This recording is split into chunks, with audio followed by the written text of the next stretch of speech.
난 좋은 목사가 되고 싶었어요. 담임 목사가 되고 그 다음에 전교인 설문조사를 했어요. 여러분들은 담임 목사가 어떤 사람이었으면 좋겠습니까? 물었더니 교인들이 원하는 게 첫 번째가 도덕성이었어요. 도덕성에 대한 부분이 어떤 부분일까? 봤더니 교인들이 생각하는 건 돈, 여자, 명예더라고요. 그때 내가 결심을 하고 교인들에게 이렇게 선포를 했어요.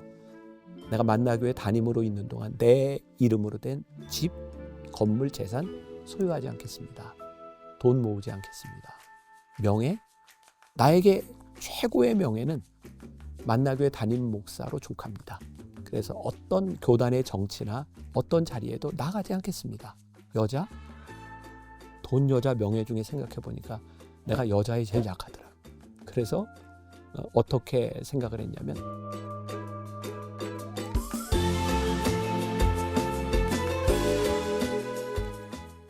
성경에 보면 기쁨에 대한 이야기들이 많이 있지만 사도 바울은 주 안에서 기뻐하라 이런 말을 하는데 주 안에서는 기뻐하실 수 있겠습니까? 이렇게 혹은 권면 이런 얘기를 하는 게 아니라 기뻐하라 이렇게 명령형으로 이야기를 하고 있어요. 이런 해석도 가능할 것 같아요. 네가 그리스도인이라면 마땅히 기쁘게 살아야 된다. 여러분들에게도 그런 질문이 가능하겠죠? 여러분들은 예수를 믿고 얼마나 기쁘십니까? 근데 만일 우리들에게 어떤 힘듦, 때로는 이제 고난 이런 시간들이 없다면 기쁨은 우리들에게 어떤 의미도 없을 것 같아요. 우리들에게 슬픔이 있기 때문에 기쁨이 있지 비교할 슬픔이 없다면 기쁨은 존재하지 않거든요. 그러니까 이제 기쁨이라고 하는 것은 슬픔과 고난이 전제되어 있다. 그러니까 이제 여러분들이 시작하면서 기억해야 될 건 기쁨은 우리들 안에 아무런 문제가 없는 것이 아니라 그것을 넘어선 그것을 이겨선 그 어떤 것 그것이 기쁨이다. 기쁨에 대한 정의가 먼저 필요하지 않을까. 또 부제로 이렇게 달았어요.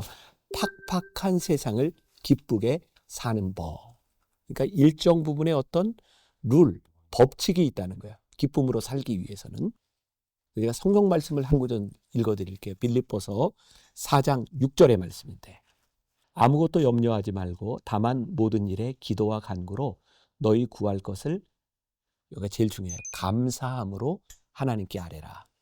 그리고 너무나 유명한 말씀이 여기 나오죠. 그리하면 모든 지각에 뛰어난 하나님의 평강이 그리스도 예수 안에서 너희 마음과 생각을 지키시리라. 일단 이 부분을 읽으면 너무 좋지 않아요? 기쁘잖아요.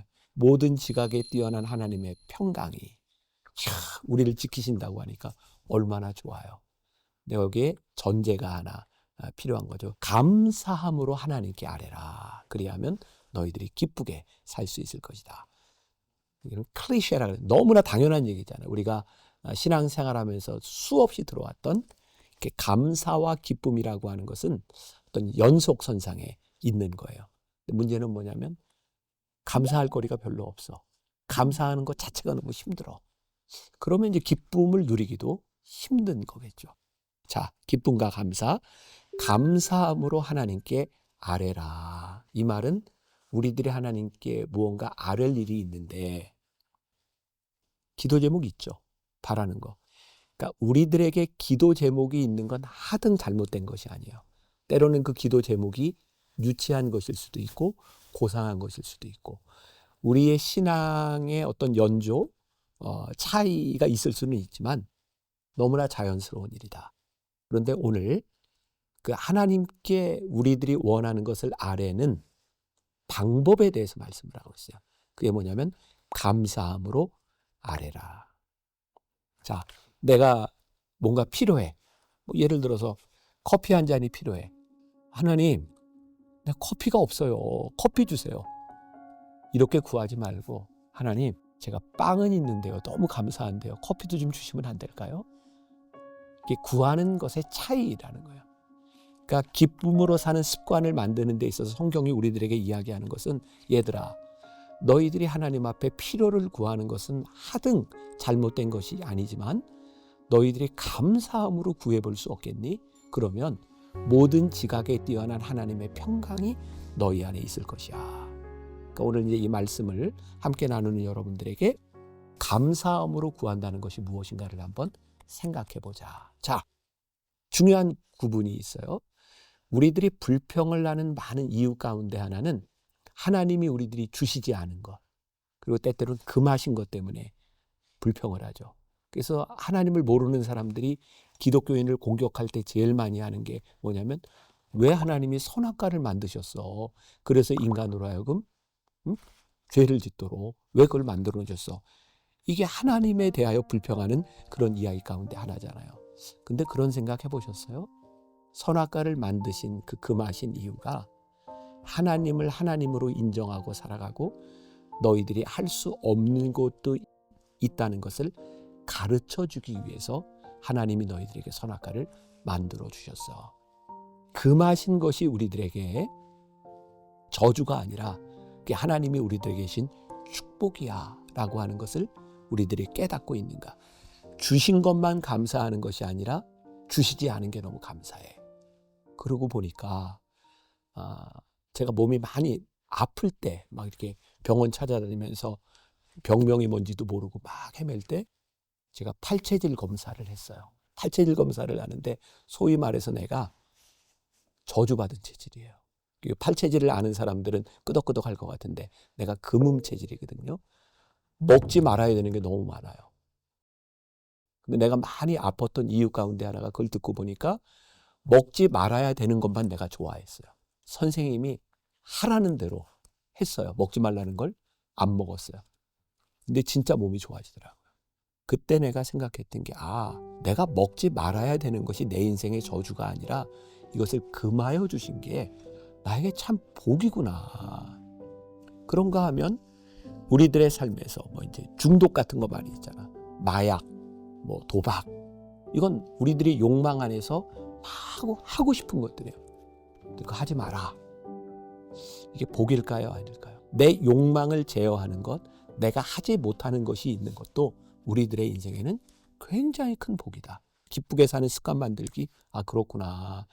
감사함으로 하나님께 아뢰라고 하는 것은 우리의 결핍이 저주가 아니라 우리의 결핍 가운데 감사할 게 있구나 라고 하나님께 아뢰는 습관을 들여라. 또 시편 23편 우리가 잘 아는 구절인데 여호와는 나의 목자시니 내게 부족함이 없으리로다. 이 부분이 영어 성경에는 이렇게 표현이 되어 있어요. I shall not be want. 내가 더 이상 원하는 게 없습니다. 요 당시 다윗은 모든 것이 이루었을 때 이 고백을 하고 있는 것이 아니라 아직 그의 인생에 해결할 일들이 많이 있을 때 지금 이 이야기를 하고 있어요.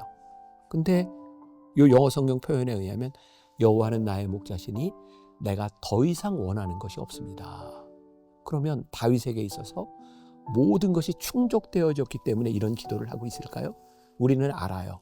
그의 인생에 얼마나 많은 결핍이 있는지. 근데 다윗은 하나님이 여호와의 나의 목자가 되신다는 고백을 하고 나니까 그 결핍이 괜찮아요. 그래서 여호와는 나의 목자시니 내게 부족함이 없으리로다. 빌립보서와 연관지어 본다면 그는 지금 하나님께 감사함으로 그의 신앙을 고백하고 있는 거죠. 또 하나 제가 예를 들어볼게요. 아주 오래된 얘기인데 주보를 만들 때면 주말쯤 전도사님이나 부목사님이나 혹은 사무 직원이 목사님께 전화를 하죠.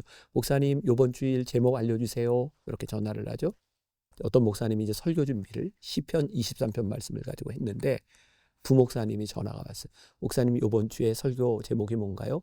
여호와는 나의 목자시니. 그리고 끊었는데 다시 전화가 왔어요. 그 부목사님이 생각할 땐 조금 부족하게 느꼈던 것 같아요. 목사님 여호와는 나의 목자시니 그 다음에는 뭘까요? 네, 그것으로 충분합니다. 주일날 목사님이 설교하려고 딱 주보를 봤는데 깜짝 놀랐어요. 제목이 여호와는 나의 목자시니 네, 그것으로 충분합니다. 근데 그 목사님이 그게 은혜가 됐대요. 여호와는 나의 목자시니 그것으로 충분하구나. 그때 감사와 기쁨이 있는 거예요.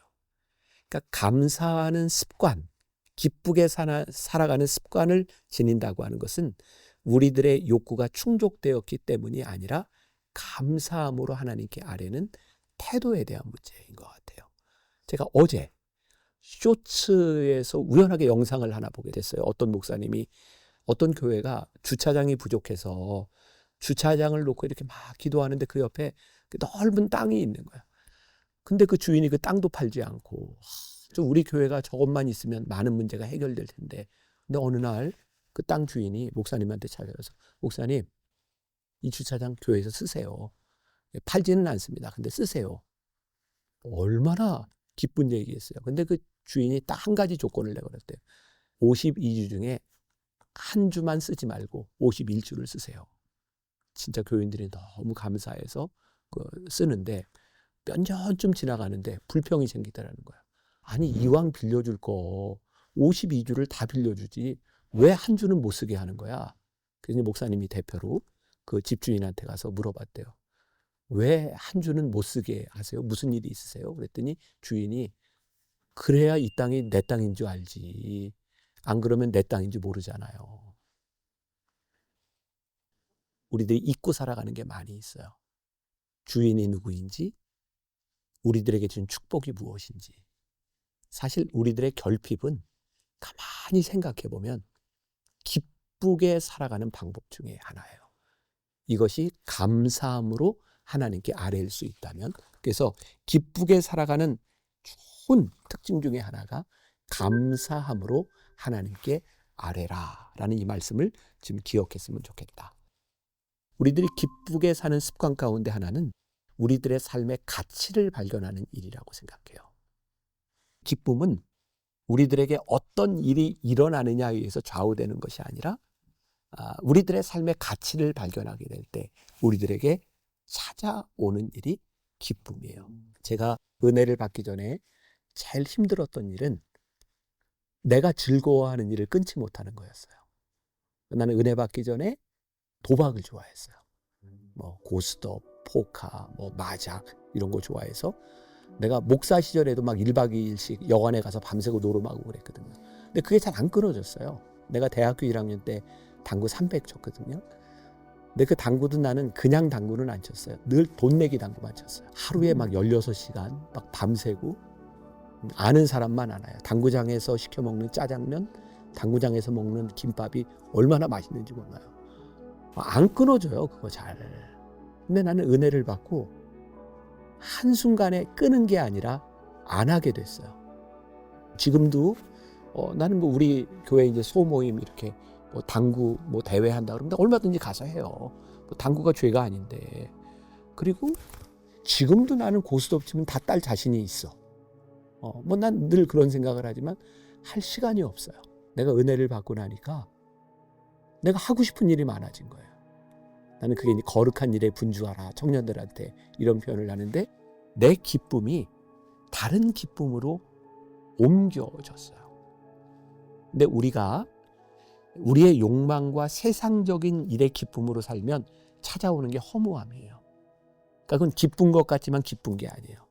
우리가 너무나 많이 들었던 신앙적인 이야기. 나는 이런 표현을 쓰는데 내가 이렇게 살다 죽어도 괜찮아. 설교하다 가끔 물어요. 얘들아, 너희 그렇게 살다 죽어도 괜찮겠냐? 예스 그러면 너희들 잘 사는 거야. 근데 내가 이렇게 살다가 후회할 것 같아. 그러면 우리들이 지금 어떤 기쁨을 느끼고 살아도 그것은 우리들에게 허무와 공허로 찾아오게 돼 있어요. 또 오늘 이렇게 말씀을 듣는 여러분들 가운데 어느 날부터인가 나에게 기쁨이 없어 우울해 라고 생각한다면 나는 이건 신앙적으로 점검해봐라. 하나님이 우리들에게 주셨던 이 가치가 우리 안에 있는가. 우리들에게서 분기점이 되는 일. 나는 그게 내 삶에 가치를 주었던 주님에 대한 고백이었어요. 자, 예수님을 만나기 전에 바울은 굉장히 열심히 사는 사람이었어요. 그러니까 우리들이 이 가치라고 하는 말을 세상적인 열심과 구별할 필요가 있다. 사도 바울은 어떤 일에 열심이었나요? 율법을 지키는 일에 대해서. 자신의 육신의 의를 만들어가는 일에 대하여 가치를 두고 있었던 사람이에요. 얼마나 열심히 살았는가. 예수님을 믿는 사람들을 잡아 죽여야 되겠다고 스데반을 돌로 치는 자리에 있었던 사도 바울. 그런데 그의 삶에 그 열심으로 살았던 것이 그의 인생의 곤고함이었어요. 그의 노력으로 율법으로 살아갈 때에 그의 곤고함은 율법이 끊임없이 그에게 죄를 더하고 있었기 때문이죠. 아마 오늘 여기 말씀을 듣는 누군가도 나는 진짜 열심으로 살아. 그런데도 불구하고 우리들의 열심이 우리들에게 공허하게 느껴진다면 데스티네이션, 이게 방향이라는 게 있잖아요. 우리들이 어떤 방향으로 사는가가 데스티니, 운명이에요. 사도 바울에게 있어도 그의 방향이 율법을 향해 가고 있을 때 그의 운명은 율법적인 인생이었는데 그게 공허한 인생이었어요. 예수님을 만나고 부활하신 예수님께서 그의 삶에 가치를 더해 주셨을 때, 그의 삶의 방향이 정렬되었을 때 그는 더 이상 공허함 가운데 있는 것이 아니라 그가 가장 사랑하던 것, 그가 원하던 가치를 놓을 수 있었어요. 자, 제가 오늘 이제 하고 싶은 이야기예요. 우리의 기쁨은 어디에서 오는가? 우리들이 소중하게 여기는 것을 놓을 수 있을 때, 그때 우리들에게 기쁨이 찾아와요. 생각해 보세요. 여러분들의 인생을 곤고하게 만들어주는 많은 부분들은 집착이에요, 집착. 내가 이거 놓지 못하는 거. 놓지 못하기 때문에 힘들고, 놓칠까봐 두렵고, 놓쳐서 너무나 실망스러운 거예요. 근데 우리들이 놓을 수 있으면 우리들이 누리는 기쁨이 있어요. 빌립보서 3장 7절에 보니까 그러나 무엇이든지 내게 유익하던 이라는 말이 있어요. 유익하던 것을 내가 그리스도를 위해 다 해로 여길 뿐더러, 오늘날 사도 바울에게 있어서 그의 삶에 유익이 된다고 생각했던 것을 배설물로 여겼어요. 버렸어요. 기뻐. 여러분들에게 도전을 드리고 싶은 거예요. 여러분들의 인생이 귀하다고 생각하는 것을 버릴 수 있을 때가 되면 틀림없이 우리들에게 기쁨이 찾아와요. 손해보는 기쁨. 얻는 것에 대한 기쁨은 금방 끝나요. 근데 손해볼 수 있는 기쁨을 누리는 사람은 그 기쁨을 소유하고 살아갈 수 있어요. 저는 만나교회 담임 목사가 되면서 이건 뭐 사람마다 평가 기준이 다 다르고 다 다른 일이지만 난 좋은 목사가 되고 싶었어요. 모든 사람에게는 아니고 우리 교인들에게. 왜? 내가 부르심을 받은 자리가 만나교회니까 만나교인들에게 좋은 목사가 되고 싶었어요. 내가 좀 독특한 사람이죠. 그래서 담임 목사가 되고 다음에 전교인 설문조사를 했어요. 여러분들은 담임 목사가 어떤 사람이었으면 좋겠습니까? 물었더니 교인들이 원하는 게 첫 번째가 도덕성이었어요. 도덕성에 대한 부분이 어떤 부분일까? 봤더니 교인들이 생각하는 건 돈, 여자, 명예더라고요.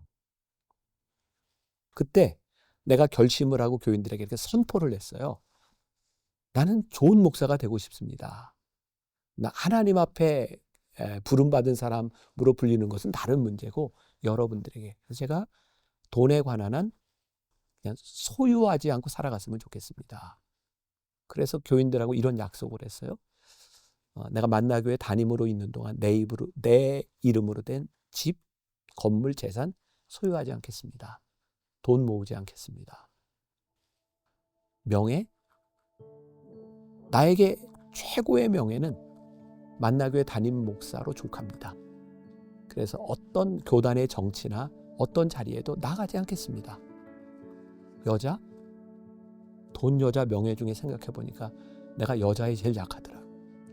그래서 어떻게 생각을 했냐면 내 스케줄, 내 삶을 오픈해야 되겠다. 그래서 이메일부터 내 개인적인 스케줄까지 공유를 하기 시작했어요. 불편해요.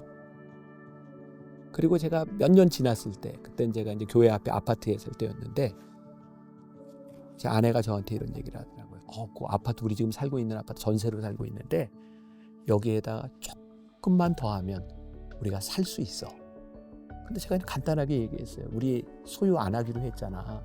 그러니까 잊어버려. 그리고 이제 잊어버리고 나는 이제 교회에 이제 사택에서 살고 몇 년이 지났는데 제 아내가 그 아파트 2배 이상 올랐어. 내가 기뻤을까요? 안 기뻤을까요? 나 진짜 기뻤어요. 기쁜 이유가 뭐냐면 내가 그 정도는 포기하는 사람이야. 그게 내가 되게 기뻤어요. 나는 내가 사역자로서 소유하는 기쁨이 아니라 소유하지 않는 기쁨이 훨씬 더 크다. 난 그런 생각을 해요. 나는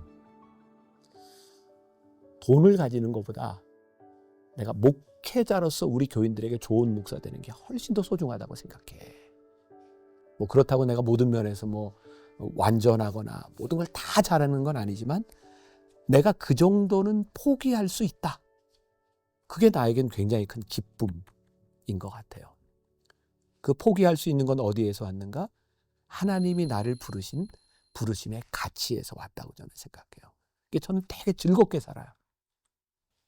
오늘 말씀을 듣는 여러분들에게 우리가 모두가 이렇게 성직자로 또 목회자로 살아가는 것은 아니지만 우리를 부르신 그 자리에서 내가 내가 배설물로 여길 수 있는 것이 있다면 나는 그 우리를 되게 기쁘게 만들어주는 일이라고 생각해요. 내 삶의 가치를 발견하면 진짜 사는 인생을 살아요. 진짜를 발견하면 잘 곁눈질하지 않죠. 곁눈질하면 인생이 피곤해요. 슬퍼요. 어려워요. 죽어도 좋은 이유가 있을 때 삶이 기쁘다. 기쁨은 어디로부터 오는가? 가장 귀한 것을 얻는 데로부터. 가장 귀한 것을 얻으면 덜 귀한 것을 포기해요. 마태복음 13장 14절에서 예수님이 밭에 감추인 보화에 대해서 이야기하잖아요. 보물을 발견한 사람은 자기 재산을 다 팔아서 그 밭을 사요. 왜? 거기에 보물이 있으니까. 포기하고 얻을 것이 있는 사람의 삶은 기쁘다. 가슴 뛰는 인생. 제가 참 좋아하는 표현이에요. 여러분들은 아직도 가슴이 뛰십니까? 제가 우리 청년들한테 제가 반말로 주는 얘들아, 너희 가슴이 뛰냐? 진짜 지금 얼마나 청년들이 힘들게 살아요. 직업도 그렇고 집도 그렇고 결혼도 그렇고. 근데 그것보다 더 중요한 게 너희들의 가슴이 뛰냐? 그게 기쁘게 살아갈 수 있는 가장 큰 이유가 아닐까. 자, 저에게 이런 고민이 됐어요. 이거 준비하다가 나는 내가 만나교회 목사로 살아가면서 다른 것을 포기한 게 큰 기쁨이라고 생각했는데 하나님이 나한테 너 나를 위해 만나교회도 포기할 수 있냐? 되게 무섭더라고요. 근데 네, 저에게 포기할 수 있는 용기를 주세요. 그럼 나 되게 기쁠 것 같아요. 진짜 하나님이 나를 부르신다면 내가 용기 있게 결단하면 난 기쁠 것 같아요. 어려울 것 같기는 해요. 근데 기쁘겠다. 우리들에게 놓을 수 있는 가치, 그것을 발견하는 것보다 우리들에게 더 큰 은혜가 없다. 꼭 그렇게까지 사셔야 됩니까? 네, 그렇게 살아야 됩니다. 우리가 인생을 좀 그렇게 살아갈 수 있다면 우리들이 기쁨 가운데 거할 수 있지 않을까. 근데 이 이야기가 너무 무거워서 기쁨을 잃어버린 사람이 있는 건 아닐지 염려가 되지만 기쁘게 살아가는 습관 한번 가져보면 좋을 것 같아요.